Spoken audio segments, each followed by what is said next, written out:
4వ అధ్యాయము. నా నీతికి ఆధారమగు దేవా, నేను మొర్రపెట్టినప్పుడు నాకుత్తరమిమ్ము. ఇరుకులో నాకు విశాలత కలుగజేసిన వాడవు నీవే. నన్ను కరుణించి నా ప్రార్థననంగీకరించుము. నరులారా, ఎంతకాలము నా గౌరవమును అవమానముగా మార్చెదరు? ఎంతకాలము వ్యర్థమైన దానిని ప్రేమించెదరు? ఎంతకాలము అబద్ధమైన వాటిని వెదకెదరు? యెహోవా తన భక్తులను తనకు ఏర్పరచుకొనుచున్నాడని తెలిసికొనుడి. నేను యెహోవాకు మొర్రపెట్టగా ఆయన ఆలకించును.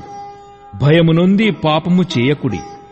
మీరు పడకల మీద నుండగా మీ హృదయములలో ధ్యానము చేసుకొని ఊరకుండుడి. నీతియుక్తమైన బలులు అర్పించుచు యెహోవాను నమ్ముకొనుడి. మాకు మేలు చూపు వాడెవడని పలుకు